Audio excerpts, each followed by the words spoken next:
Welcome to the Be It Till You See It podcast, where we talk about taking messy action, knowing that perfect is boring. I'm Lesley Logan, Pilates instructor and fitness business coach.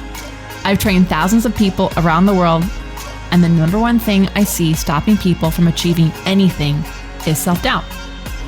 My friends, action brings clarity, and it's the antidote to fear.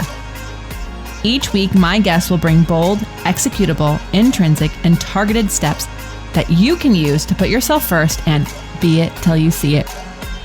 It's a practice, not a perfect. Let's get started.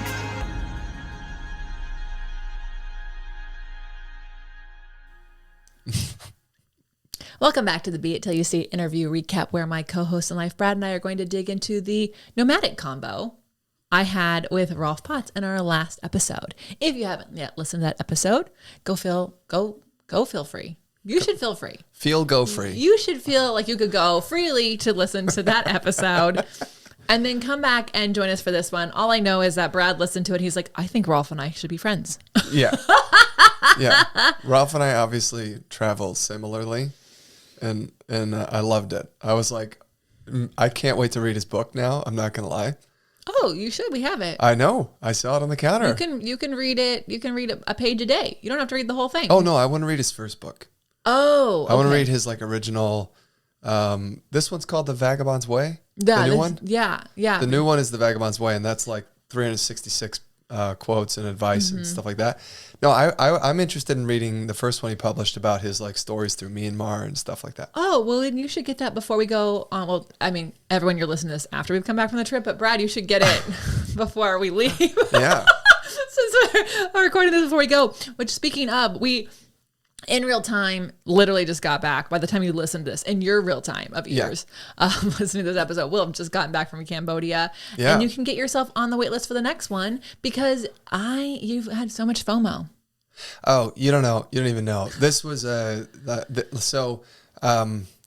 retreaters don't even know what we have planned for them. They have not yet experienced this, but by the time you'll be listening to this, they will have experienced an epic waterfall that was dedicated only to the king. Only the king and the royal family were allowed to go there. And now it's open to the public, and it's very much off the beaten path. It's about an hour and a half outside the city. And this is not something that we usually do, but we have an adventurous group with us this time, and we decided we're gonna throw that into the mix. Yeah. Well, it's also to get to this particular place in Cambodia, you cannot take a big van. It has to be, a smaller car because it is like up through the mountains. And then there's also these apple bananas. This was the craziest thing when I saw these. They're red bananas. Yeah. Anyways, they're pretty cool. You can join us next time. Yeah, this if you haven't heard us talk about Cambodia before, welcome to the podcast, because we talk about it every single episode. Yeah, we do right now. LesleyLogan.co/retreats will get you on the wait list. We do take a limited amount of people, and we are only doing one next year. So if you keep going, I'll do the next one. It's going to be the fall of 2023, most likely like September or October. So anyway, that's what we're looking at. So get yourself on the wait list, LesleyLogan.co/retreats, plural. And so we are unpacking our bags just to pack them back up because we're going into a different weather. We're going to Scottsdale, Arizona, which you might think is warm, but it's not at this time of the year. It's about the opposite as Cambodia could possibly be. Cambodia is hot and humid, and we're going to go to some place where our skin is going to shrivel up, and we're going to chap our lips, and we need a coach. Also, my goal is to do the Grand Canyon, and I just heard from the podcast I just interviewed that y'all will listen to later. But you can do the Grand Canyon in a day, and I'm wondering if we can do that. I wonder if we have the time to do that. So there's a really interesting Grand Canyon experience that I don't know if we can pull it off, but if we can. Is it the glass bridge thing? Because I don't know. No, the glass bridge is on the north side. Okay, I was going to say, I don't know about that one. Well, that's terrifying, but also amazing. The Calgary Tower was terrifying. It was 2 inches of glass, and I was just like, No, this is an 8-mile hike down into the I want to do that. All the way to the bottom. Yeah. And then also you can actually stay down there, or at least you could pre-COVID. I don't know if they've opened it back up, but there's a hotel. Yeah, we don't have time for that. We have time for the hike. So we're going to do the hike part, and then if we like it and we like the digs, we can book it later for a future adventure. Let's just explore it. All right, we'll see. We will. This is kind of a perfectly applicable conversation for this episode. I know. But before we get to this episode, Yes. super quick, because people have been asking, and we've talked about in previous episodes, we are going on the Winter Pilates Tour. Yes. And you're going to want to go to onlinepilatesclasses.com to see which cities we're going to. Most likely it will be /tour. Yeah. So onlinepilatesclasses.com/tour, but otherwise you can just go to the website. You'll find it. Yeah, we'll put a little pop-up thingy on there too. But space is limited in every class for a variety of reasons, the space we're using. And we are just hitting like a couple cities up: Dallas, Houston, Atlanta, Nashville. Look at the site for all the cities. Just a couple. Greensboro, Philly area. We're working on that Cleveland, one. Yes. St. Louis. Maybe. Just a few. But I do hope you come on the tour. We'd love to see you in person. We'd love to teach you. And also, because, I know it's the holidays, but everybody wishes they had a little workout and escape during the holidays. Yeah. So we're here to provide that for you. It's going to be a blast. So we had an audience question that I wanted to make sure that we got to before we dive into Rolf. Yes, and I put this question into this episode because of this conversation with Rolf and travel and inspiration, and I'm going to modify it. So the question was, why did you first go to Cambodia? And if you've listened to this podcast at all, you've definitely heard me talk about my National Geographic experience.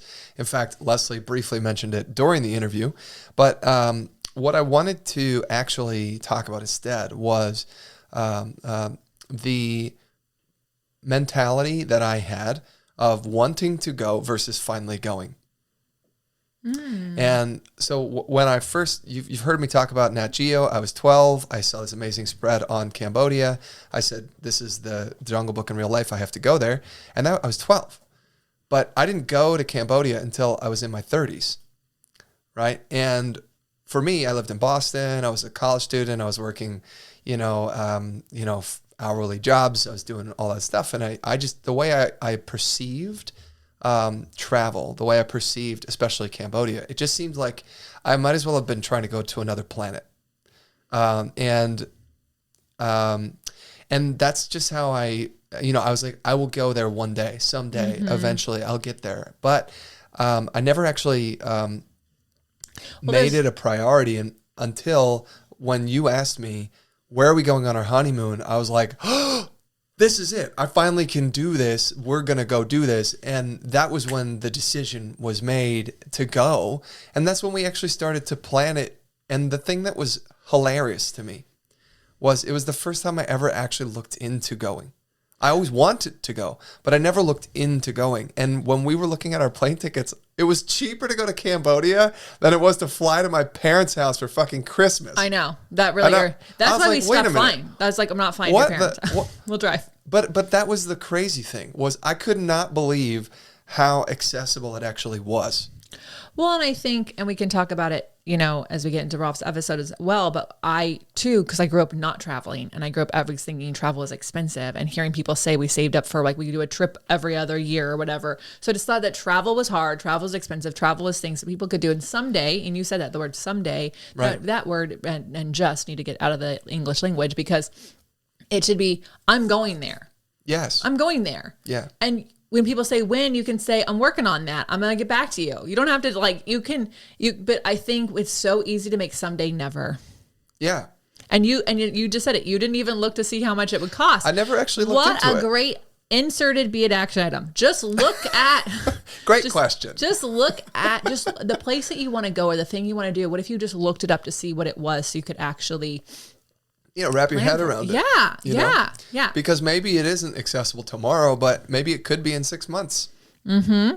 Oh yeah. I mean, we have a girl we're going to have on the podcast, but she's a mutual friend of ours. Her name is Joanna White, and she is wanting to buy a house in like Greece and a couple other places, and she wants to rent it, blah, blah, blah. And she asked me like, well, so this is what she asked me. She's like, how much was like the down payment you had to have on your house? And I said, well, that's a great question for someone who wants to do something someday. She's trying to wrap her head around this goal that she has, right? And so truly, if more of us did that, if more of us just like asked the question to get to the first next step of what we wanted, you could have all the things you want. You can. But if you go, someday I'll do this, and you don't ever look at how to even have the thing or do the thing that you want to do, it's a never day. It's not going to happen. Well, I love it. I love that question. I'm so super passionate about travel, and I have lots of thoughts and comments on Rolf. All right. Now let's talk about Rolf Potts. As someone who never stays in one place for too long, Rolf Potts is a travel writer who has reported from over 60 countries and for publications like National Geographic and Discovery. He is a proponent of micro adventures, no matter where you are, and uses his curiosity to lead him. When he isn't experiencing a new location, Rolf is probably with his wife at their farmhouse in Kansas. You know what? I just want to like toot my own horn for a second. I have now had 2 Nat Geo contributors on this podcast. Oh, yes. In 152 episodes. Woo. That's pretty like freaking great, because it's like, what is it? Less than 0.2% of people get picked to do Nat Geo. Like, what's that? Oh, I can't remember what the stat was, but it's Don like Malura's episode. It was like a very specific percentage. Yeah, John, Anyways. the photographer, and now we have Rolf, the writer. Yeah. So one thing that I loved was he said, make travel an active part of your life, not an escape from your life. Ooh. Read that again. Not an escape from your life, but an escape into your life. And his story that he used was when he, during the pandemic to travel, he did a 22-mile walk in his city, like across his town in Kansas. And it's so true. When you walk places, you start to see things you don't see when you drive. And they could have been there forever. Like, oh my God, look at this store. It's like, yeah, you don't see it when you're driving because you're trying not to hit another car. But when you're walking, you get to take time to like see it all and take it in. You can make it an adventure. And I do think a lot of people go on vacations to get a break from their life, but what they end up doing is like getting sick and not really, the way that they prioritize a trip is an escape from their life. So they're not actually seeing how they can apply any of their trip into their life. Like that's something I do over there. It's not something I do here. Yeah, I think it's, we have this a couple of comments first about the walking across the town. I'll comment on that in a second. But this idea of the vacation being the moment that you can take a breather, the moment that you can like, okay, finally I'll be able to rest or whatever. That's not necessarily reality. Trip, like when you go to a place, I know there's 2 types of travelers. The person who gets there with an itinerary of 400 things they want to do in a day, and then the person who doesn't want to do a single thing and they just want to sit in their room or sit on the beach and read a book, right? In the thing with making it an active part of your life, what he was also getting at with walking across town is he said, look, when we were in the pandemic, we weren't allowed to fly. It wasn't an option. We couldn't do that. So how could I keep traveling even though I'm right here? And his curiosity, which we mentioned during his bio, drove, that's ironic to say that word, coincidence to say that word. What I mean is instead of him driving from one town to the next, he and his wife decided to walk. He said it took 7 hours, 22 miles, but along the way, they got to see and experience and like feel this town that they've known forever in a completely different way. And it was incredibly revealing. He talked about seeing these lovely fields and seeing pastures and, sheep and people and like little stands on the side of the road. And suddenly his curiosity was, lit on fire again. And he didn't even have to do any crazy travel expenses or anything like that. They just took a day and walked. Mm-hmm. Yeah. And I think he said it somewhere in the episode, like your vacation can also start in like planning of it. Like you don't have to like wait till you get to the place, be like, no, I'm on my trip. It can actually be part of the whole thing can be part of the vacation. So yeah, he talked about making a habit out of travel, and this is an example of that. But you're exactly right. Like it could be, how can you start practicing? Like when you get to a place, and you've like come up with your itinerary and all the things. What if you came up with that itinerary in your hometown and tried a new restaurant locally and, did a new park or a new hike or a new, I don't know, like go test drive a car, something that you wouldn't normally do in your hometown. You can start that habit now. And then when you get to where your destination is, then you're there and you're already in the habit of being curious, exploring. Yeah, I love it. What did you love that he said? Yeah. Okay. So the idea of skipping the commercial travel itinerary and letting curiosity guide your travel is one of my favorite things, right? There's different, there's different quote unquote types of travelers. And the one that's free, independent traveler, the FIT traveler, is the person who's like, don't tell me what to do. I can figure it out on my own. Like if they can do it, then I can do it. And I really embrace that mentality. I said it kind of in a little sarcastic way, but I like the, when you go to a place, we were talking about escapism versus experiencing it. I keep thinking about, I don't know, Cancun. When you go to Cancun, you're effectively flying to a casino on the beach. It's not really a casino, but like it's perfect, air conditioned. You're completely isolated. They just hand you tequila for 4 days straight, right? And there's food and there's turtles on the beach, and it's quite lovely and beautiful. But you have no connection at all to Mexico in that space. You have no connection to Cancun, no connection to the people. You might engage with a taxi driver from the airport to the massive resort that's on the beach, right? And, look, there is a time and a place. Sometimes that is the trip. That is the vacation. But that's definitely not like travel, right? And when you instead go to a place with the intention of meeting people and experiencing their food, experiencing their culture, seeing how they live, all of that being revealed to you, man, it is a completely different experience. And you went to the same place. Yeah.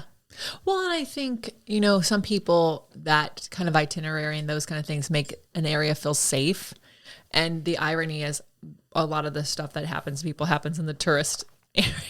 Oh yeah, Rolf talked about that, where it's like, where are the pickpockets going to hang out? They're going to hang out where the tourists are. They know where you are. But if you walked 10 minutes to the side of where that tourist area is, you probably won't find pickpockets because they're not hanging out there waiting to find you. Do you remember when we found that really cool, what's the name of that restaurant that we go to? It's got the tree house and the wine, the drink scope and the thing. And we actually were in one part of the town.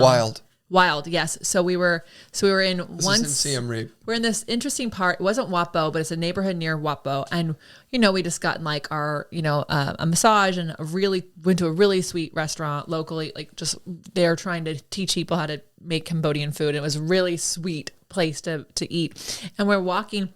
We're like, ooh, what's down this hallway over here? So we go through this hallway, and it's not a hallway of a business. It's a hallway between businesses, and it's got these lights, and it looked really cool. And we're like walking, and we fell upon a entire restaurant that we have driven past for years actually, but because when we drove past it, sorry for my dogs, that it was closed during the day. So we didn't know that on the other side of this gate was this beautiful evening restaurant that you can just go sit at. They have these different areas we can like lay down. So if we hadn't just like seen where curiosity led us, we would never have known. We love those owners, and they've done some amazing stuff. Yeah, they're a lovely couple, and they're employing an incredible team. And also, P.S. When your dad and I were there, we found a beautiful space just behind them, too, in another alleyway that, again, if we hadn't been curious and just explored off the beaten path, wouldn't have known was even there. Yeah.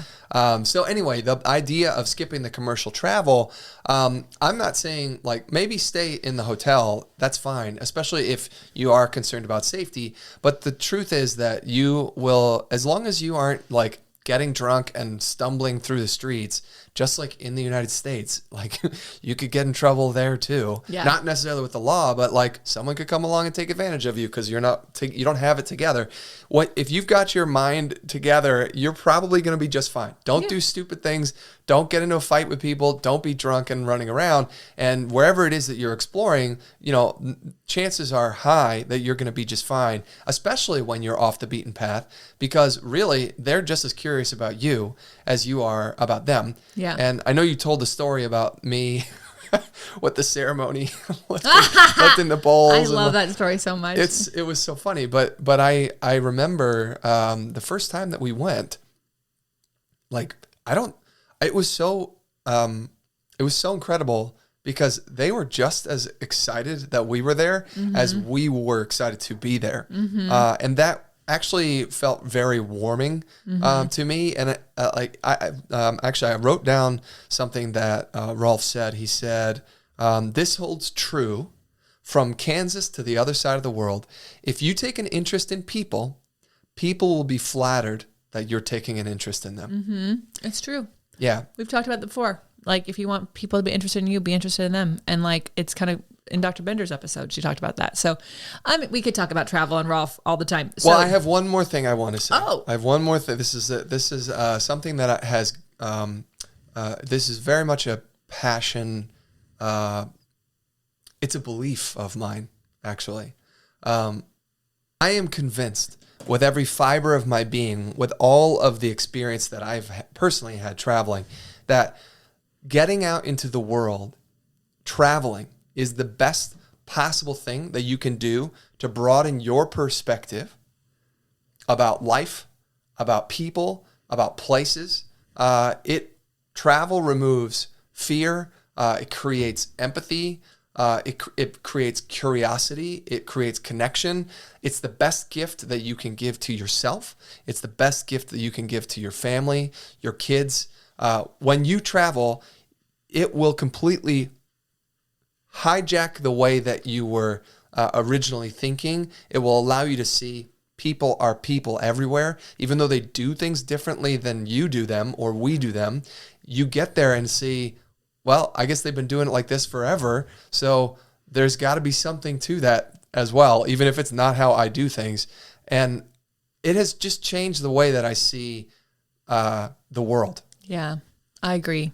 I concur on that. I think I wish more people would travel, because I think that it would change their life for the better, even if it was just a small trip here and there. Like, it doesn't have to be anything big. Just even going, if you're in the States, even going from north to south to north, It's really kind of incredible how that can change your perspective on yourself and on others. Yes. All right, so finally, let's talk about those beit action items. What bold, executable, intrinsic, or targeted action items can we take away from your conversation with Rolf Potts? I'm going to go first. Do it. I'm going to jump on in. So he said, the dream trip, you've been thinking about it, it really starts when you decide it's going to happen. So we talked about this a little bit briefly, but instead of saying someday, or I have a dream to go in here, it can start now. It can start with you thinking about the kind of trip you want to have when you get there and how long you want to be there. And you don't have to just wait to plan it. You can actually start it today. That way, if you fall upon a couple extra weeks, what am I going to go do? I'm going to go here. You know what I mean? I think we look at people who can pick up and go and we think, oh, it must be so easy for them. No, they've just been thinking about it. Well, I think it actually goes back to the question that we had at the beginning, and making that decision of just simply exploring what it actually would cost, actually would look like. My brother went to Belize with his wife when they did their honeymoon, and I thought, that's amazing. I want to go to Belize. I've never even thought about going to Belize. And I didn't know that he thought about going to Belize, but they just looked into it. And sure enough, they were able to make it happen. And what an incredible opportunity. Yeah. And I think, I want it. I love that you took it back to the question. I really want people to, a part of being it till you see it is not waiting until it happens to do it. Part of being it till you see it is thinking about that dream trip as if it is happening, right? And taking steps and tuning your eyes and ears to seeing possibilities for that trip to happen. Yeah. And because that's what they do. We've talked about this before. So I think actually his tip is actually such a be it till you see it thing. So I hope I hear takeaways on this, because I would love to see pictures of you on your dream trip now. I love it. My biggest takeaway is kind of two. You really love this episode. This is really amazing.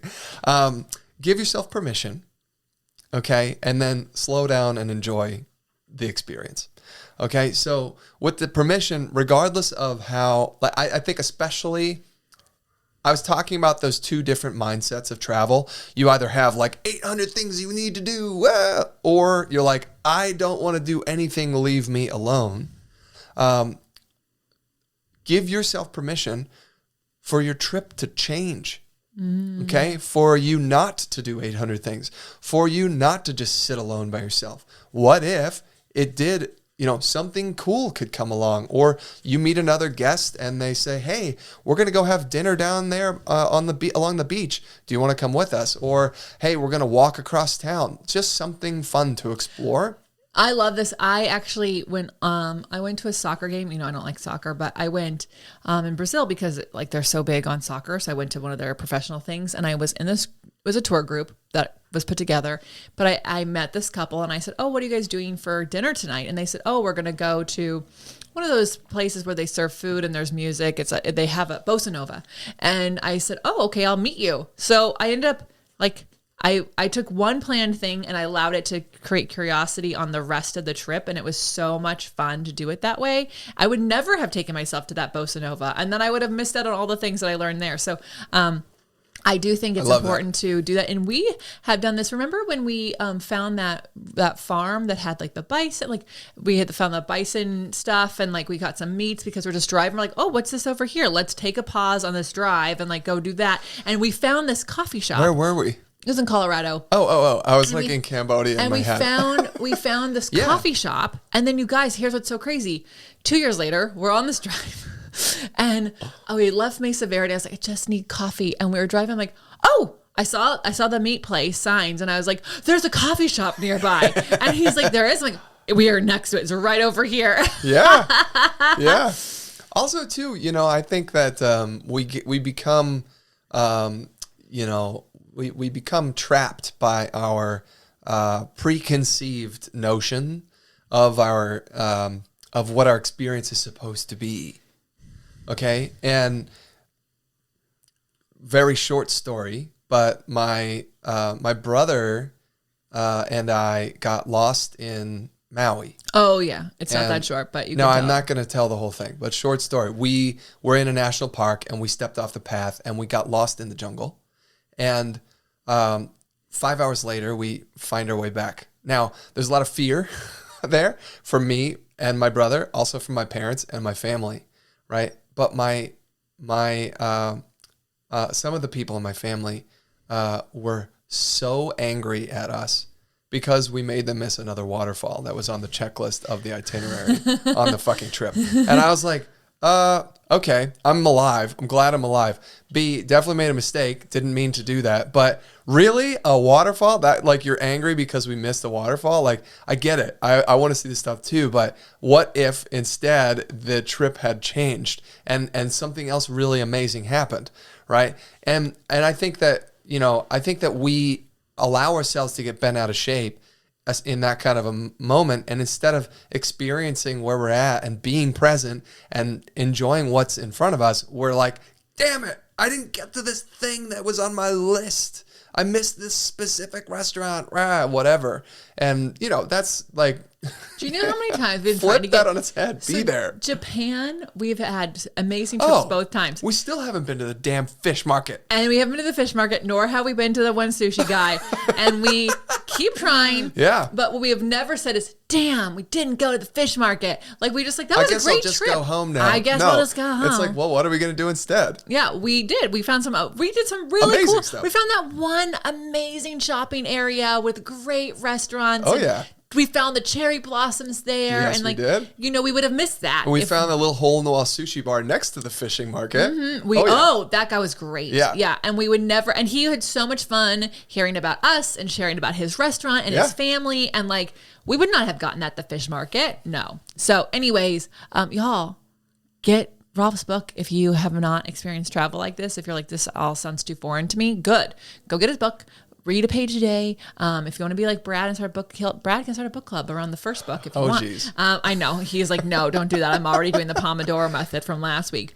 Anyways, how are you going to use these tips in your life? I want to know. I'm Lesley Logan. And I'm Brad Crowell. Thank you so much for joining us today. Thank you, thank you, thank you. It's really amazing. I can't believe this is episode 152. We couldn't do this without you. Literally. And a big thanks to Rolf. Yes, and to Rolf for writing this amazing book so we could have this amazing conversation.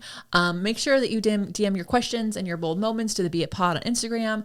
We are on all the things. We're on the YouTube. We're on the TikTok. So wherever you enjoy watching or listening to podcasts or following and engaging with us, we want to do that with you there. And until next time, be it till you see it. Bye for now. That's all I got for this episode of the Be It Till You See It podcast.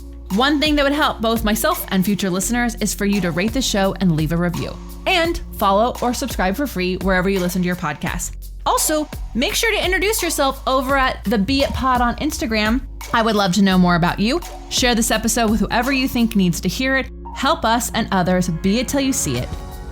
Have an awesome day. Be It Till You See It is a production of As the Crows Fly Media. It's written, produced, filmed, and recorded by your host, Lesley Logan, and me, Brad Crowell. Our associate producer is Amanda Fraterelli. Kevin Perez at Disenyo handles all of our audio editing. Our theme music is by Ali at Apex Production Music, and our branding by designer and artist Gianfranco Cioffi.